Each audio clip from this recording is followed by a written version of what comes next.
ప్రభావం పొందడం యేసయ్య నామములో అడుగుచున్నాను.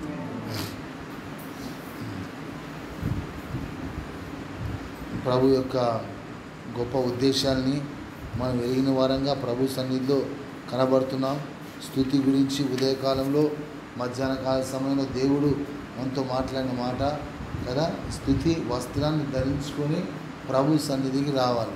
ఎందుకంటే ఇది ఒక విందు భోజనం కదా. ఆయన శరీర రక్తాన్ని మనము ఆహారంగా పుచ్చుకుంటా మనం వచ్చింటున్నాం. అది ఉదయకాలంలో చెప్పాల్సిన విషయం ఏంటంటే ఇదేంటయ్యా సోదరు, అన్నాన్ని పిలిస్తే వద్దంటారేంటి, చికెన్ బిర్యానీ పెడితే వద్దంటారేంటి, రాజుగారి విందుశాలలో చాలా గొప్ప గొప్ప వంటలు ఉంటాయా, మరి ఏంటి ఇక్కడ రాకుండా పోవడం ఏంటి, ఆకలి లేదా అంటే అలా కాదమ్మా. ఇక్కడ ఏంటమ్మా, ఏది విందు ఏది పండగ, అనుదిన కూడికలే పండగ కదా. మరి పండగలో విందు ఏంటి, అనుదిన శరీరక్తాలు మామూలు నా వల్ల కదా. నేను నా పని ఉంది వేరే పని ఉంది, నేపాల్ చెప్పారు.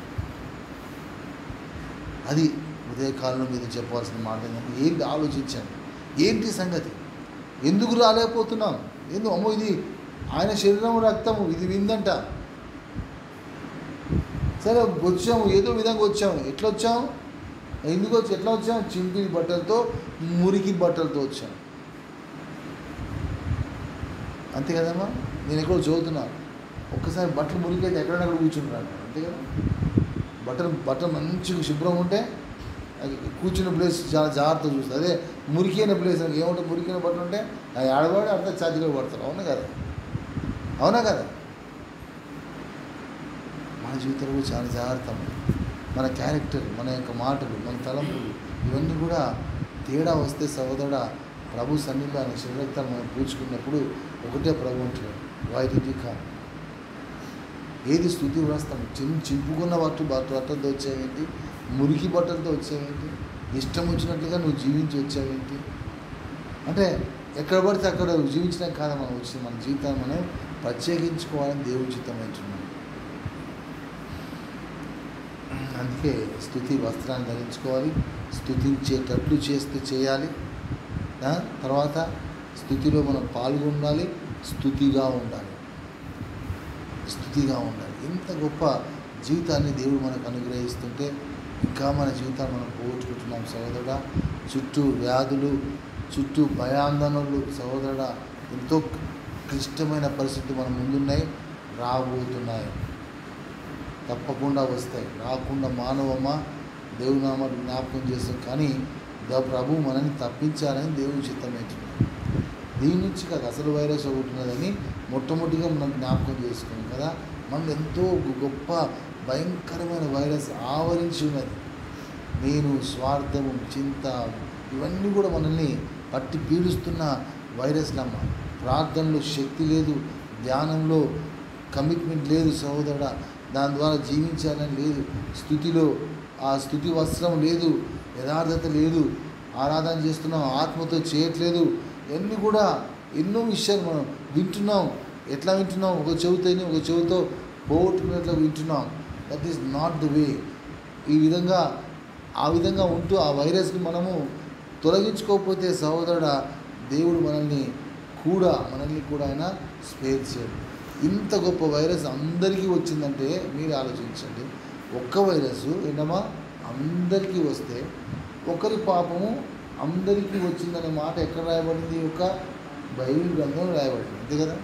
ఒక్కరి పాపం వల్ల అందరికీ వచ్చింది అంటే ఒక్క వైరస్ ఇంతగా వ్యాపించినప్పుడు ఒకరి పాపం వల్ల అందరూ కూడా ఆ విధంగా మరణానికి లోనయ్యారని దేవుని వాక్యం. ఎవరు నమ్మాలమ్మా ఇప్పుడు మనము, బైబిల్ గ్రంథంగా నమ్మాలా, ఇంకేం ఛాన్స్ లేదు.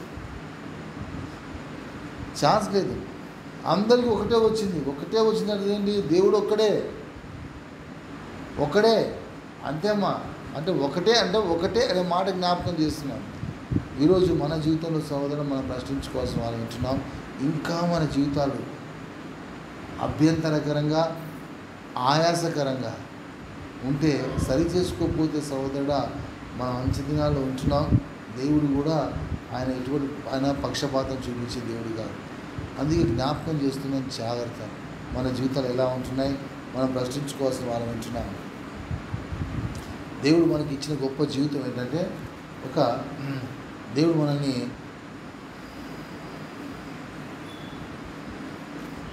విశ్వాసం ఇచ్చాడు. ఎందుకు ఇచ్చాడంటే ఒక విజయాన్ని పొందుకోవాలని ఇచ్చాడు. ఏంటమ్మా?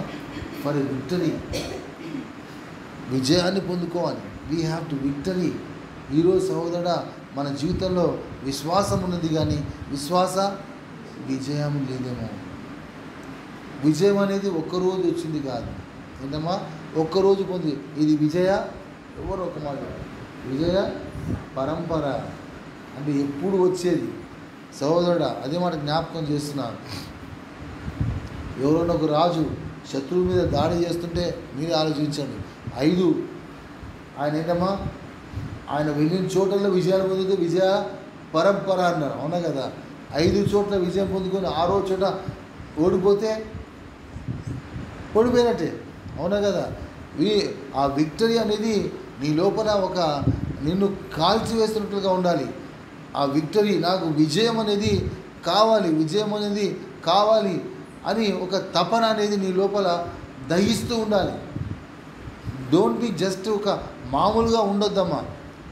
దేవుడు మనల్ని ఒక యోధునిగా చేశాడు, యుద్ధ వీరునిగా చేశారు, నాయకుడిగా చేశారు. గమనించాను ఈరోజు మన జీవితంలో. ఎందుకంటే విజయ పరంపర మనం కలిగి ఉండాలి. దేంట్లో అనుకున్నామమ్మా మనమా? విశ్వాస విజయము, సత్య. నువ్వు కోరుకుంటే ఎన్నో రకాలుగా ఉన్న యుద్ధాలు ఏంటమ్మా, అదేదో వచ్చి మనల్ని కొట్టేమటి కాదు. అవతలలో కొడితే విజయం కాదమ్మా. నేను పోయి జయించాలని దేవుడు చిత్తం ఏంటి. అది మనం జ్ఞాపకం చేసుకోవాలి. అబ్బా నా దగ్గరకు వస్తే చూసుకుని అక్కడ ఓడగొడతా అంటే అది విజయం కాదు. ఏంటమ్మా? విజయం అంటే ఏంటి? వెళ్ళి పోరాడు, శత్రువును గుర్తించు, పోరాడు. సత్య విజయం. ఎరుగు సత్యాన్ని విజయం పొందుకోవాలని దేవుని చిత్తమైంటున్నారు. ఈరోజు సహోదరుడా, ఆ విధంగా you go and get the victory. పోరాడి సహోదరుడా ఆ యొక్క విజయాన్ని పొందుకోవాలి. నా దగ్గరకు వస్తున్న వాడు సాధారణ రాడు, వాడికి తెలుసు. ఎందుకంటే వాడు రాకుండా ఏదో ఒక సోన పట్టుకొచ్చి మనకు తెలియచి టక్కన కొడితే పడేస్తాడు. చాలా నాకోడు. కాబట్టి వాడి ఏంటంటే నాకు ఎప్పుడు కూడా ఏంటమ్మా విజయ పరంపర అనే సంగతి సత్య విజయం, సహవాస విజయము, సత్య విజయము, సహవాస విజయము. సహవాసంగా మనం కూడుకోవటము, సహవాసంగా మనం సంతోషించటం. ఇందాక సహోదరుల అందముతోనే నిత్యము పొగిడిదని నూతన ఎరుషలేము. అంటే ఒక సహోదరుల యొక్క అందము, సహోదరులతో దాని తర్వాత ఉంది సహోదరులతోనే సంతోషించాలి.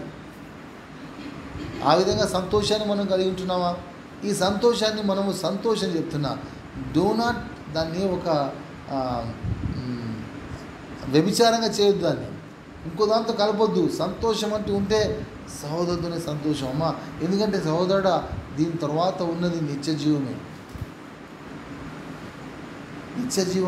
నేను చెప్తున్నా, ఇది దేవుని వాక్యము చాలా గొప్పగా నెరవేరుతున్న దినాలు. ఇంకా కొన్ని వాక్య భాగాలు చదివిస్తాను, గమనించాను.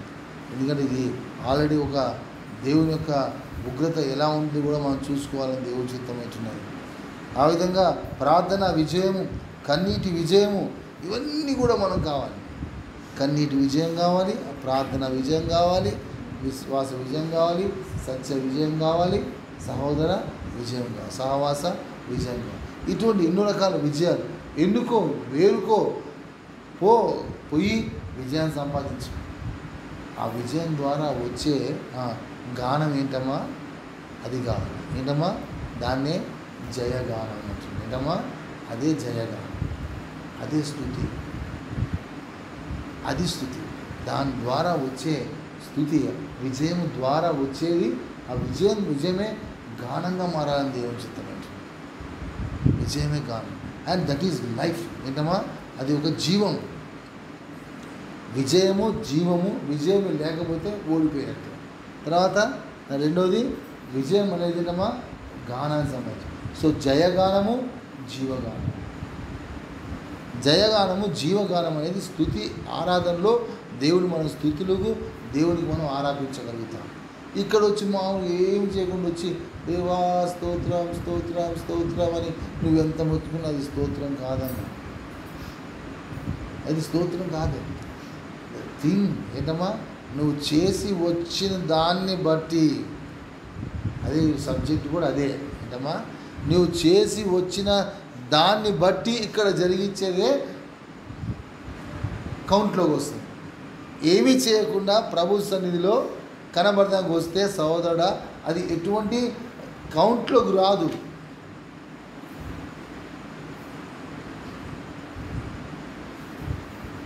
అందుకే దేవుడు మనతో మాట్లాడిన మాటల్ని కొన్ని నేను జ్ఞాపకం చేస్తాను.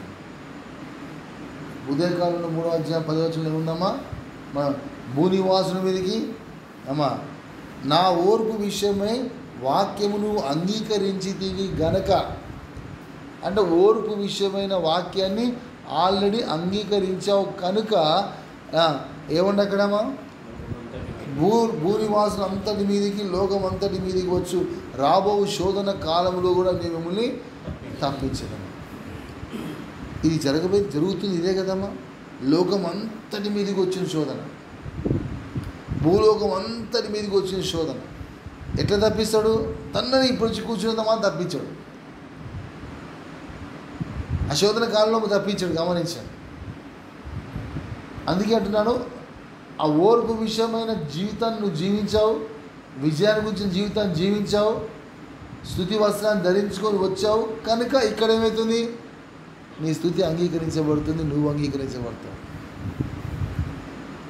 లేకపోతే ఈ స్తుతి నిన్ను ఇది ఈ కూడిక నిన్ను రక్షిస్తుందమ్మా.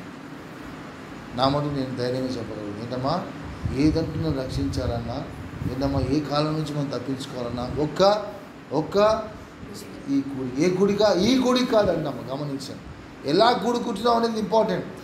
వచ్చి ఊరికనే కూర్చుంటే ఎటువంటి పరిస్థితులను రక్షించదు. జరిగిన దాన్ని బట్టి వచ్చి నువ్వు కూర్చుంటే రక్షిస్తుంది. గమనించు.